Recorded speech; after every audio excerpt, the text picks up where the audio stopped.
오늘 저는 성경이 말하는 말세란 무엇일까? 교회에서 성경을 읽는데 요한 1서를 읽게 됐습니다. 거기에 아이들아 지금은 마지막 때라 적그리스도가 오리라는 말을 너희가 들은 것과 같이 지금도 많은 적그리스도가 일어났으니 그러므로 우리가 마지막 때인 줄 아노라. 성경이 기록된 게 대략 2000년 전 일이잖아요. 2000년 전에 교회는 지금 말세다, 마지막 때다 이렇게 말하는 거잖아요. 또한 적그리스도가 많이 일어났다 그렇게 말하는 거죠. 적그리스도라는 말은 그리스도를 대적하는 무리란 뜻이죠. 2000년 전에 그리스도를 대적하는 무리가 있었어요. 그리고 교회 지도자들은 그것을 확신했기 때문에 교회에 지금 편지하면서 말하는 거죠.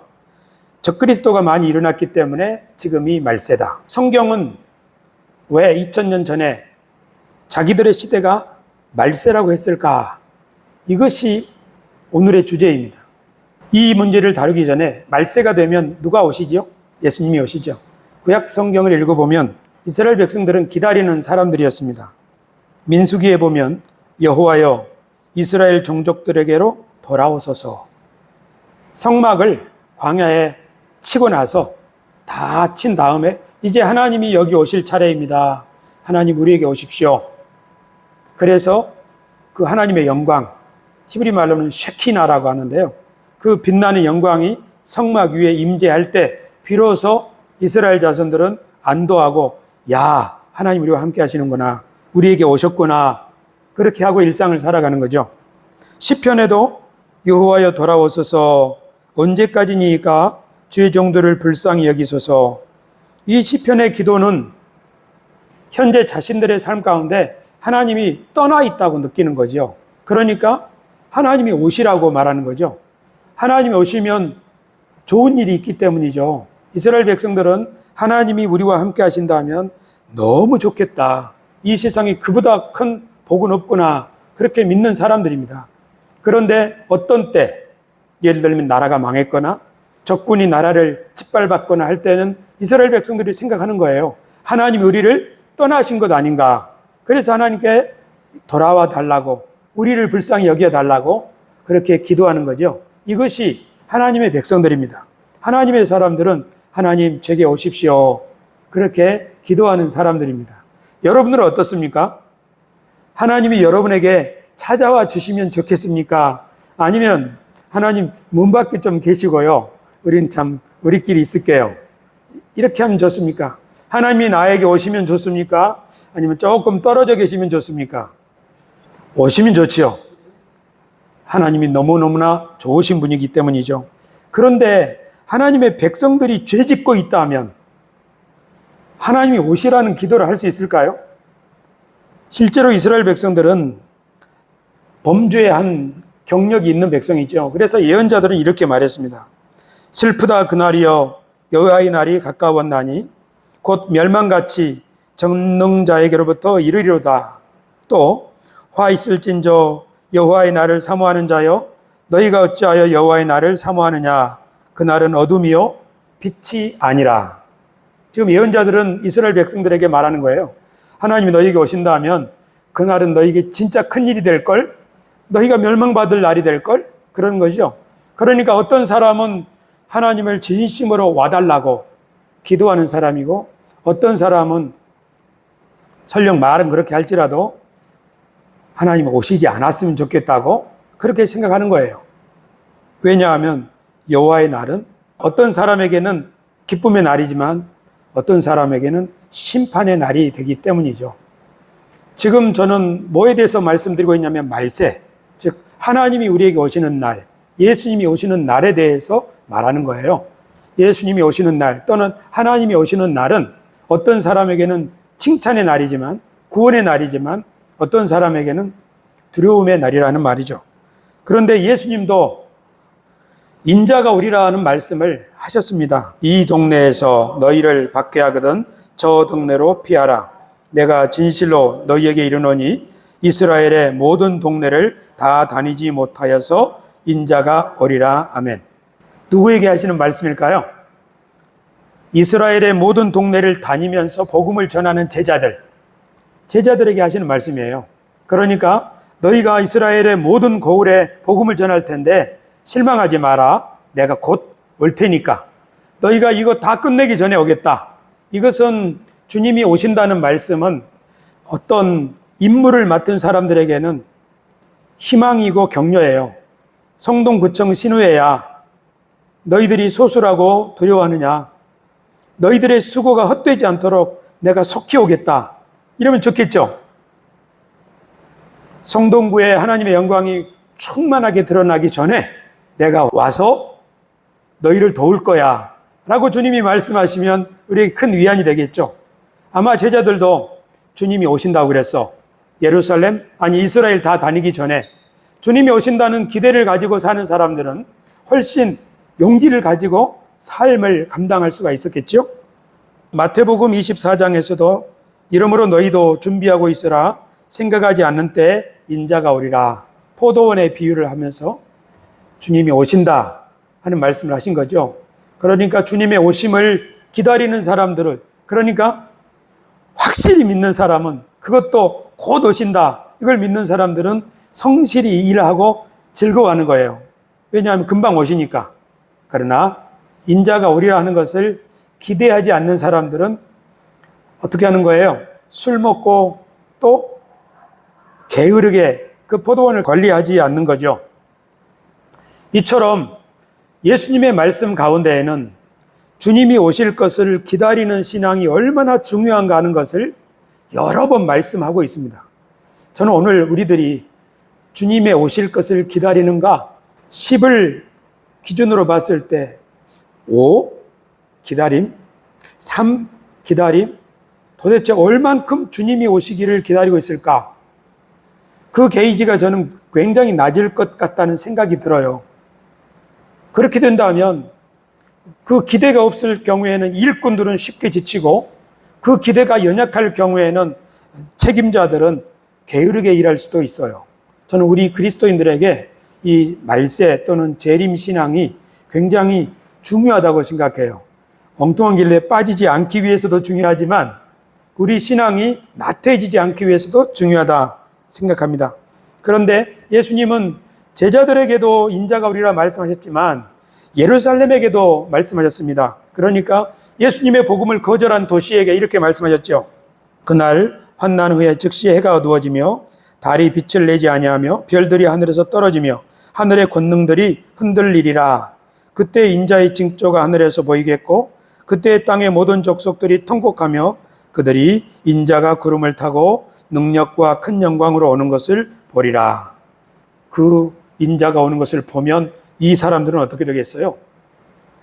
자신들에게 이제 심판의 날이 임했음을 알겠죠. 실제로 예루살렘은 그렇게 하나님의 심판을 받아서 AD 70년에 멸망하고 말았습니다. 어떻게 해요? 돌 하나도 돌 위에 남겨있지 않도록 완전한 파멸이죠. 역사가들은 그 예루살렘 도시에 100만 명이 죽었다고 말합니다. 예수님을 법정에 세운 지도자들, 산헤드린에 대해서 주님이 이렇게 말씀하셨습니다. 예수께서 이르시되 내가 말하였느니라. 그러나 내가 너희에게 이르노니 이후에 인자가 권능의 우편에 앉아 있는 것과 하늘 구름을 타고 오는 것을 너희가 보리라 하시니. 예수님이 산헤드린 법정에 말씀하신 거예요. 인자가 오는 것을 보리라. 이 말은 칭찬이 아니죠. 경고죠.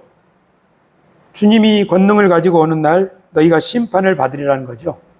요한계시록에는 주님이 다시 오신다는 말씀이 그것도 속히 이것이 한 7번 기록되어 있습니다. 이것들을 증언하시니가 이르시되 내가 진실로 속히 오리라 하시거늘 아멘 주 예수여 오시옵소서. 요한계시록에 주님이 속히 오리라. 왜 속히란 말을 쓸까요? 속히란 말을 쓰는 이유는 너무 다급하기 때문이에요.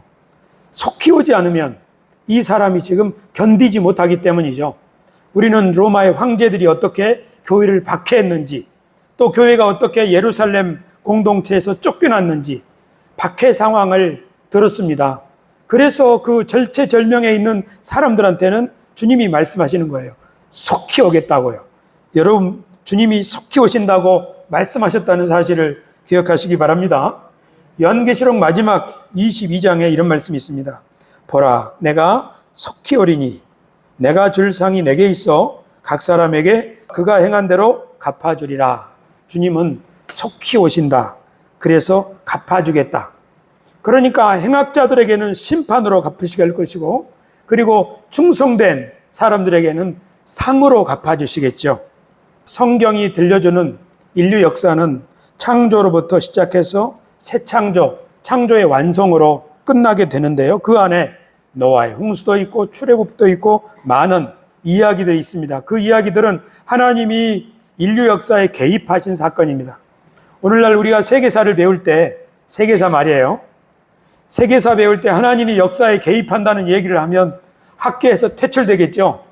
어떤 세계사 선생님이 저 고대 국가들 얘기하고 이집트, 바벨론, 아시리아, 헬라 제국, 로마 이렇게 비잔틴 제국들 쭉 세계사 얘기하면서 하나님이 역사에 개입하시는 분이라고 얘기하면 아마 학생들로부터 고소를 당할 거예요.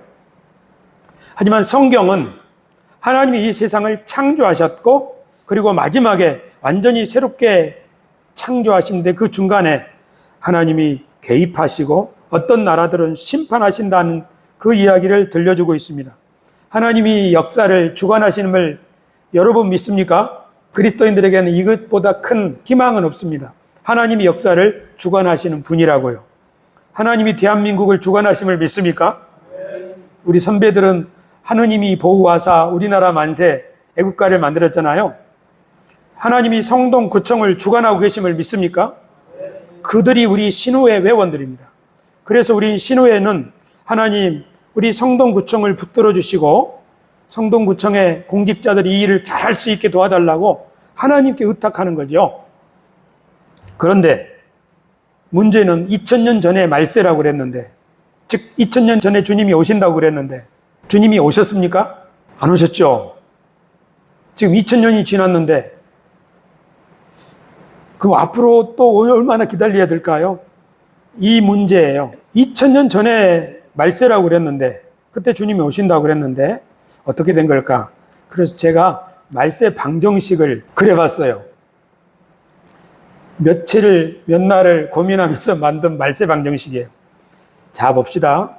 하나님이 오래전에, 정말 오래전에 세상을 창조하셨겠죠. 그리고 하나님이 언젠가 세상을 다시 충만하게 만드시겠죠. 에베소서 보시면 내리셨던 그가 곧 모든 하늘 위에 오르신 자니 이는 만물을 충만하게 하려 하심이라. 예수님이 만물을 충만하게 하려 하신다고요.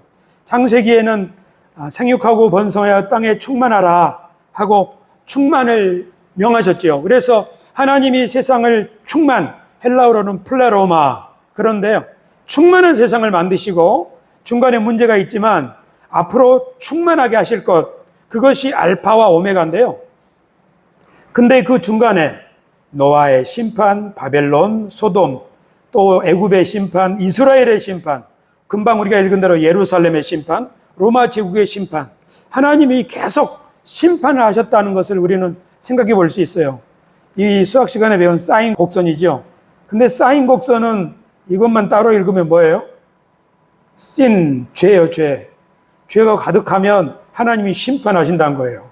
사인 곡선 해놓고 나서 제가 생각해 보니까 이런 의미가 있구나 생각이 되더라고요. 그러니까 이거 극한이죠. 마이너스 무한대로 가면 창조의 충만이 이쪽은, 플러스 무한대로 가면 새 창조의 충만이에요. 그것은 과거에 어느 때 하나님이 세상을 창조하셨는지는 몰라요. 창조과학계는 6000년 전이라고 이걸 말해요. 그러나 성경은 몇 년이라고 말하는 것이 아니죠. 또 이 세상이 완성될 그 세상도 언제일까를 말하면 시한부 종말론자들의 함정에 빠져요. 주님은 우리에게 세상을 언제 만드셨냐 또는 언제 오시느냐 거기에 때와 기한에 관심을 두라 하지 아니하시고, 하나님이 이 세상을 만드신 목적이 뭐냐, 또는 세상을 창조하셨다는 의미가 뭐냐, 또는 주님이 이 세상을 새롭게 만드신다는 의미가 뭐냐, 그것을 가르쳐 준다고 생각합니다. 그 중간에, 그러니까 우리는 여기에 있는 거죠. 여기와 여기는 극한이에요. 수학적으로 극한이에요. 이 말은 우리는 모른다는 거예요. 언제인지. 그거는 우리가 알 바 아니에요. 주님이 언제 이 세상을 새롭게 완성하실지 우리가 알 바 아니에요. 그러나 성경은 뭐라고 말하냐면 속히 온단 말을 하셔요. 이스라엘 백성들은 오시라고 기다리는 거예요. 근데 주여 오시옵소서 하는데 언제인지는 몰라. 이렇게 생각하면 곤란하잖아요.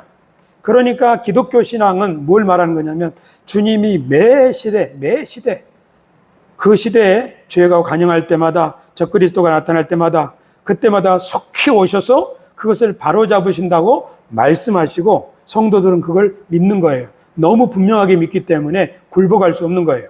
춘원 이광수 선생은 천재지만 일제가 곧 패망하지 않을 거라고, 일제의 시대가 영원할 거라고 믿었기 때문에 펜을 꺾어서 한국 신민으로 살자고 많은 학도병들을 전장으로 내몬 사람이 되었어요.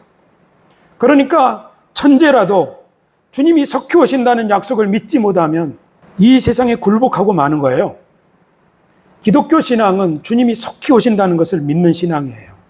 만약에 요한계시록에서 로마의 그 박해 속에서 주님이 속히 오신다는 말씀을 교회가 문자 그대로 믿지 않았다면 지고 말았을 거예요. 그러나 주님이 속히 오신다는 말을 문자 그대로 믿었기 때문에 이들은 로마에 굴복하지도 않았고 마침내 로마는 무너지고 거기에 성당이 세워진 거 아니에요. 오늘 우리 성동구청에 있는 우리들도 마찬가지예요. 여러분 가정도 마찬가지고 현재 기독교회도 마찬가지예요. 어떤 사람들이 생각하기를 기독교는 이제 대한민국에서 쇠퇴기다. 우리는 한 주먹 있는 신호회다. 이렇게 생각할 수 있어요. 그러나 우리에게 주님이 말씀하시는 거예요. 내가 속히 오리라. 각 사람이 행한 대로 갚아주리라. 그래서 주님이 속히 오셔서 우리가 기도한 대로, 우리가 수고한 대로 열매를 맺게 해주신다는 걸 믿는 사람들은 지금보다 더 열심히 기도하고 전도하고 힘쓸 거예요. 교회도 그렇고 신우회도 그렇고 우리의 삶도 마찬가지예요. 그러나 주님이 언제 오실지 몰라. 그 때와 그 시는 몰라 하고 먼 미래에 어느 때 오시기는 오실 거야. 이렇게만 생각한다면 우리 기독교인들의 성경에서 우리에게 약속하고 있는 그 확신, 기대, 열망, 이것은 사라지고 말아요.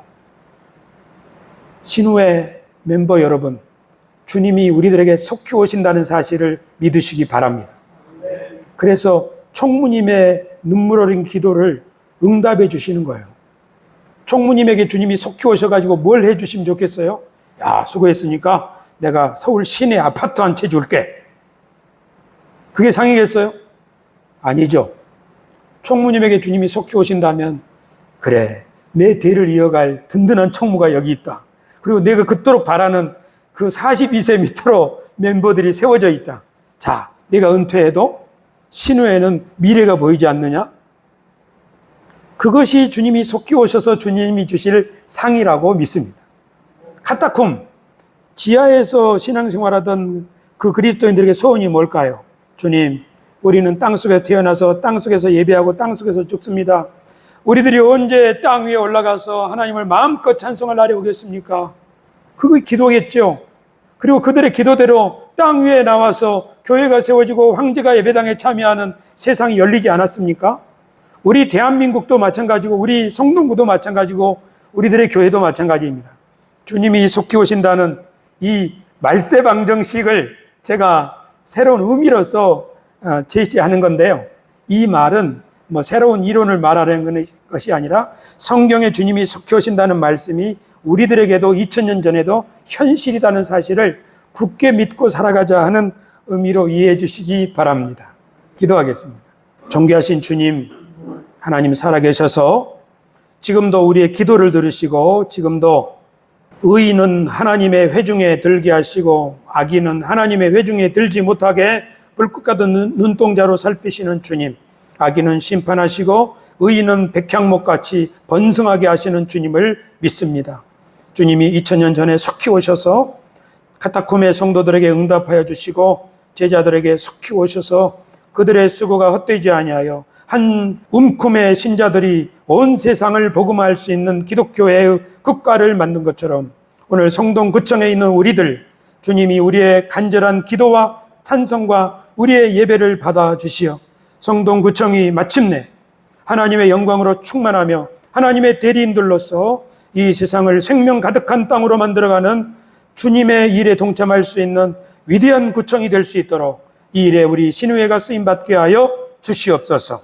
한 사람도 낙심하지 말고 주님이 속히 오셔서 행한 대로 갚아주실 것을 믿고 가정사에 충실하고 공직에 충실하며 각자의 교회에 충실하고 우리의 인생에 충실할 때마다 우리의 기쁨이 충만하고 기대가 충만하고 날마다 용기가 샘솟게 되는 줄로 믿습니다.